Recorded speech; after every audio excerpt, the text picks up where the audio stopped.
My sister didn't even look at me when eu entre na sala. E quando alhu, foi sopra dizer que eu era peso morto.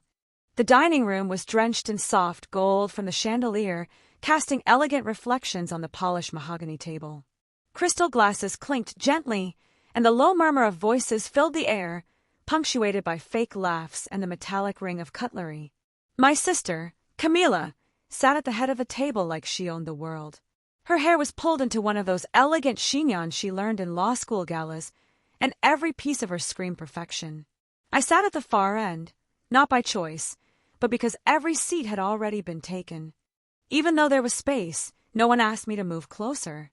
I wasn't included in the toasts. No one passed me the wine. Ellie, Camila said loudly, tilting her head just enough for everyone to look at me. I still don't get why you came. You were never exactly family material. I didn't answer. My fork stayed midair for a second, trembling slightly, then I just lowered it onto the plate. Roast beef and asparagus. Cold now. Mom didn't even flinch. She just sipped her wine. Dad pretended he hadn't heard. My brother, always the comic relief, laughed nervously and made some joke about stray cats finding their way back. Every word pressed against my chest like a weight. The room smelled of rosemary and aged wine, but to me it all tasted like rust. No one looked at me after that. Not really. It was like I'd been folded into the wallpaper, a vague shape that didn't require acknowledgement. Their eyes slid past me, toward Camila's fiancé and his boring anecdotes about court cases and golf. I kept my back straight. I focused on my breathing. That was always the trick. Inhale steady, exhale quiet. They didn't know what I'd become. They never asked. They never wanted to. Because to them, I was still the dropout. The one who left home at 19, who didn't go to college, who never called on birthdays. I was the burden Camila dragged into conversations only when she needed a good example of failure. But I came tonight. I don't even know why. Maybe some part of me still hoped someone would say, "We missed you." Maybe I wanted to prove I wasn't invisible. I was wrong. And then the phone rang. A loud, old-fashioned ring from the landline in the hallway, the one Mom insisted on keeping for emergencies. The room fell briefly silent. Dad stood to answer it. "Hello." Pause. Then his brows furrowed. She's here." Everyone looked up. My sister scoffed. "What? Did one of your parole officers get your number wrong, Ellie?" I didn't answer. My heart was already pounding. Dad cleared his throat, awkward and uncertain. "It's for you," the caller said. "Is Ellie there?" And just like that, everything froze. I rose from my chair slowly, every eye in the room pulling at me like hooks.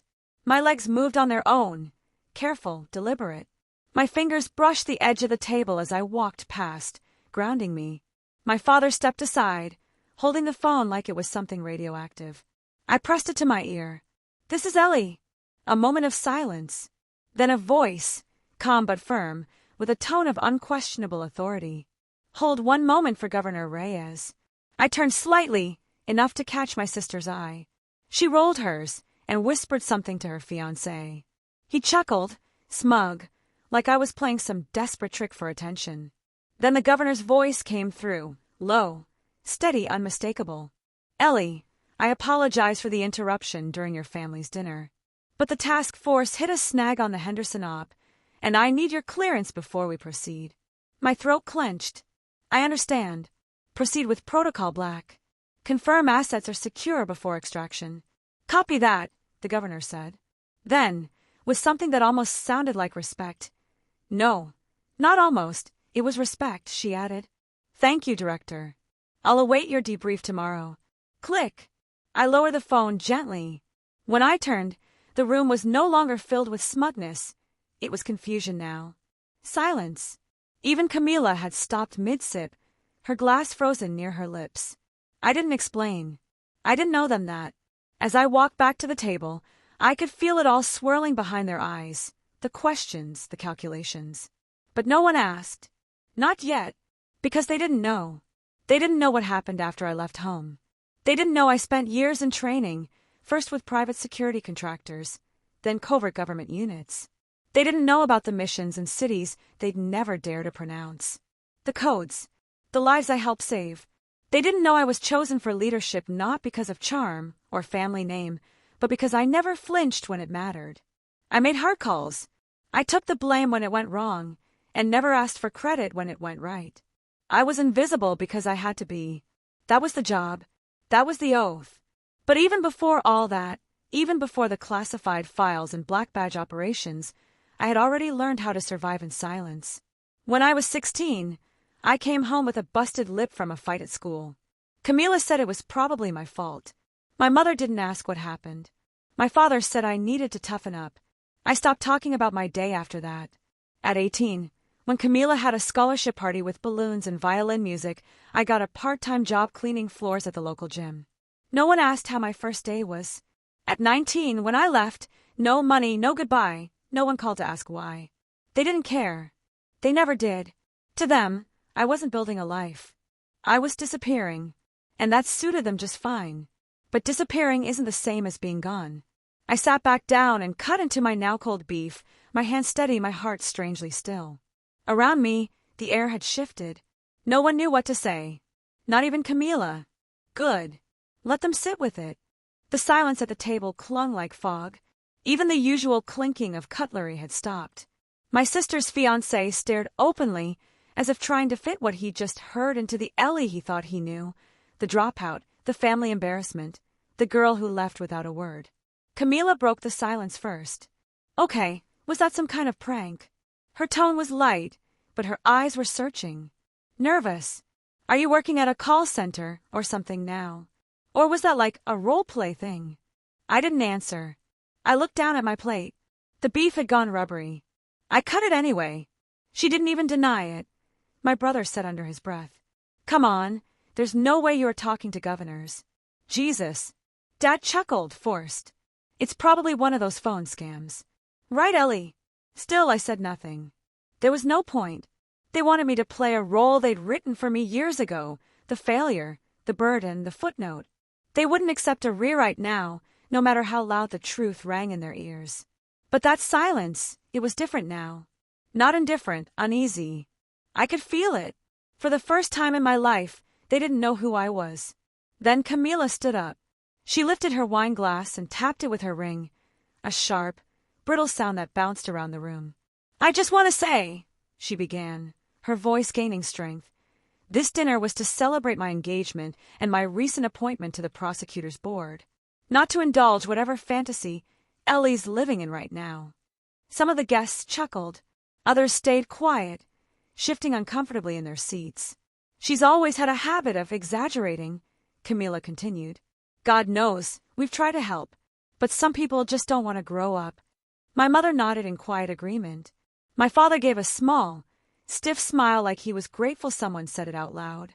And that's when the knock came. Sharp, precise, 3 solid raps at the front door. It echoed down the hallway like a judge's gavel. My father frowned and stood. Who the hell? Before he could reach the entrance, the door opened. Not violently, not loud, just wide enough for the man to step inside. He wore a black tactical suit, polished boots, earpiece in place. Not a cop, not military. Something else. Something above. He scanned the room once, then spoke. Loud enough for everyone to hear. "Director Reyes?" The room froze. I stood. Slowly. Without a word. His posture straightened immediately. "Apologies for the interruption, ma'am. There's an urgent situation developing at Site Echo. The governor requests your direct presence. Your team is en route." Gasps rippled through the guests. Camila's wine glass slipped from her hand and shattered on the floor.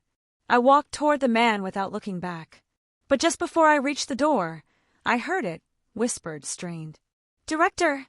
My mother's voice, small, fragile. The operative turned back briefly. "Director Ellie Reyes, head of the Strategic Operations Division. Classified clearance, level Delta 7. No one breathed. "Thank you," I said to him softly. "I'll take it from here." I turned back once, just for a moment. Camila was still frozen in place, her lips parted but no sound coming. Her fiancé stared at me like I was someone he'd never seen before. Because I was, and I always had been. We stepped out into the night. The quiet hum of a black SUV idling at the curb greeted us. 2 more agents stood by its doors, hands folded in front, faces unreadable. One opened the back door without a word. I paused before getting in. The warm light from the dining room spilled onto the front porch, and behind the sheer curtain, faces were still pressed against the window, silent, unmoving. Then I heard footsteps. Fast, desperate ones. Wait! Camila! She followed me out, barefoot on the concrete, her expression twisted between disbelief and panic. She stopped a few feet away, arms wrapped around herself like she was cold, though the summer air was thick and warm. What the hell was that? Her voice trembled. I didn't answer. Was that real? You're not in the military. You disappeared. I met her eyes. You never asked where I went. She blinked. For once, she had no comeback. Her mouth opened, then shut. Inside, I could still see the guests standing awkwardly in the dining room. My father looked pale. My mother was seated now, hands clasped in her lap like she was praying. My brother hadn't moved at all. Then, another voice, sharp, cutting through the night like a siren. Director Reyes? A woman in a navy blue suit stepped out of the second vehicle that had pulled in silently. Tall, with silver streaks in her hair and the unmistakable poise of someone used to standing at podiums. Governor Reyes sends her apologies, she said, nodding slightly. Your authorization is needed at the command post. We've initiated Tier 3 response protocol. Camila staggered back. She's talking about you? The woman turned toward her briefly. You must be family. Then, with a crisp tone of professional courtesy, she added, you should be proud. Very few people have the capacity or the clearance to lead what she leads. My sister looked at me like she was trying to breathe underwater. I didn't know. Ellie, I didn't. But I had already turned. I'll brief en route, I told the woman. Understood, Director. The back door of the SUV closed behind me with a muted click, and we pulled away from the house. Through the tinted window, I caught one last glimpse of the front steps. Camila stood alone, barefoot and shrinking in the distance. No one followed her outside. Inside the vehicle, silence settled for a moment. The governor's aide handed me a folder, top-stamped with crimson lettering. Echo, 17 priority override. But I couldn't stop the slight tremble in my hands. Not from fear. Not from adrenaline. From everything I had held back all those years. And from the one moment I never thought would come, when the world I'd built in the shadows would come crashing through the glass walls of the one that rejected me.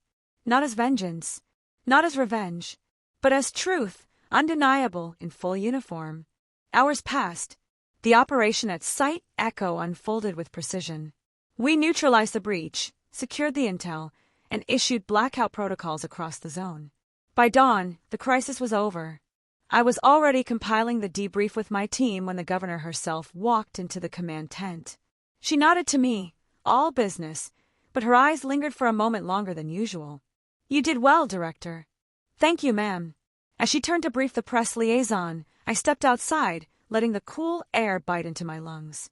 The sky was still streaked with the last traces of night, violet and gold bleeding into one another. For once, I had no mission. No order. No target. Just silence. I didn't return home that day. I didn't know them my presence anymore. But hours later, a message lit up on my encrypted line. An innocuous number, but I knew it came from my sister. All it said was, "Why didn't you ever tell us?" I stared at it for a long time. There was no anger in me. Not anymore. Only memory. They didn't ask because they didn't believe there was anything worth knowing. They didn't see me, not really. They saw a version of me that made them feel better about who they were. Camila needed to be the shining one. My parents needed someone to dismiss to keep their story neat and clean.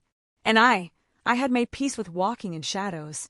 I never told them because I didn't need their permission to become who I was. And maybe, deep down, I was afraid they'd still look at me the same way. Even with a title. Even with power. Even with respect whispered in secure rooms around the world. Because recognition doesn't heal what silence has broken. Still, something had changed. Something permanent. When I stepped into that SUV, with agents at my side and the governor on the line, they all saw what I had become. They saw what they chose not to see when I was a girl asking for space at their table. and I never had to say a word. I never answered Camila's message. I just let the silence stretch, not out of cruelty, but clarity. That night, I stood at the edge of the airfield as my team boarded the jet. The engines roared, the wind lifting my coat.